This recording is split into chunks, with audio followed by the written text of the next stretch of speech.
आवाज नहीं सुनते हैं। आपने मणिपुर में केरोसिन फेंकी और फिर चिंगारी लगा दी। ये जो घटना हुई है वो शर्मनाक है। उस घटना पर राजनीति करना इससे भी ज्यादा शर्मनाक है। डे 1 से चर्चा के लिए तैयार।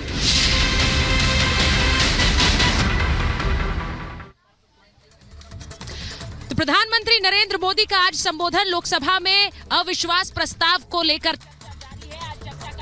दिन है और आज चर्चा का जवाब देंगे प्रधानमंत्री नरेंद्र मोदी।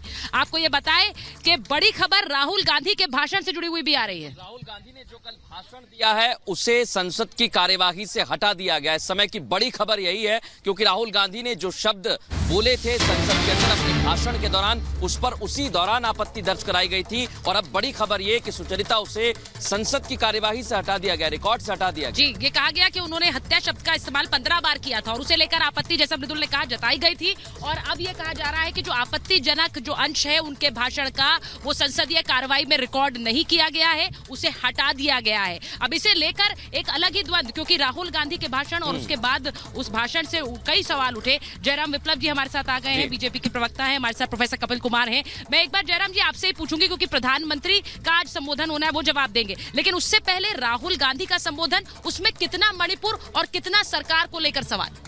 देखिए, राहुल गांधी जी द्वारा ये कहना कि हिंदुस्तान की फौज क्यों नहीं भेजी जा रही, भारत माता की हत्या जैसे शब्द का प्रयोग करना, ये अपने आप में दर्शाता है कि राहुल गांधी के अंदर संवेदना कम और राहुल गांधी के भाषण में राजनीति ज्यादा थी।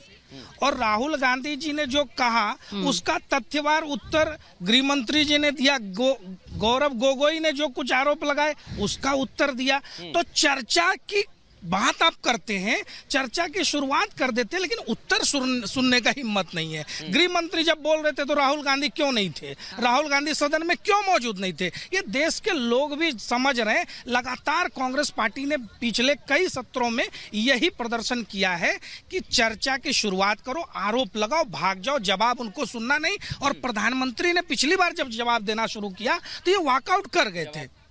तो ये एक बहुत दुखद दृश्य है लोकतंत्र के बीच। अजय जी बोलना चाह रहे हैं, मैं एक जवाब ले लेता हूँ कि सुनते नहीं आप लोग। 88-90 दिन हो गए, 3 महीने हो गए, 30 सेकंड क्या हम प्रधानमंत्री से, देश के प्रधानमंत्री से ये उम्मीद रखते हैं?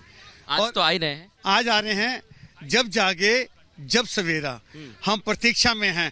हम टकटकी लगाए, पूरा हिंदुस्तान 140 करोड़ की आबादी टकटकी लगाए देख रही है प्रधानमंत्री को। प्रधानमंत्री आएंगे, बोलेंगे बहनों भाइयों शायद मणिपुर में ठीक कर दूं, शायद, क्योंकि जिस प्रकार से मणिपुर जल रहा है।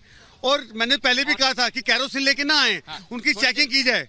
कैरोसिन सुचरिता, थोड़ी देर पहले ही सांसद जगदम्बिका पाल ने कहा कि प्रधानमंत्री नरेंद्र मोदी अब भविष्य की बात करेंगे। कल जवाब तो गृह मंत्री ने भी दिया है। भविष्य की बात करना जरूरी है, लेकिन उन्होंने शायद इतिहास की बात वो भूल गए और उन्होंने जब हत्या की बात कही, मुझे लगता है सदन नहीं, बहुत सी उस पर प्रतिक्रिया हुई सदन के बाहर। देखिए, 2 बातें। एक तो ये बार बार कह रहे हैं मणिपुर जल रहा है, भाई ये तो वहां घूम के आए हैं ना, हैं? जरा आइडेंटिफाई तो करें किसने जलाया मणिपुर को। ये तो कह रहे हैं ना मैं पीड़ितों से मिलके आया, पीड़ितों ने नाम लिए ना इनके आगे, वो नाम क्यों नहीं लेते कि उन्होंने जलाया? ऐसे ही मेवात के अंदर जो एमएलए पकड़ा गया वो किसका था? ये एक बात। दूसरी बात मैं इनको एक बता देना चाहता हूं, खास तौर से राहुल गांधी जी को अगर सुन रहे हो तो, भारत मां की हत्या कोई भी आक्रांता नहीं कर पाया।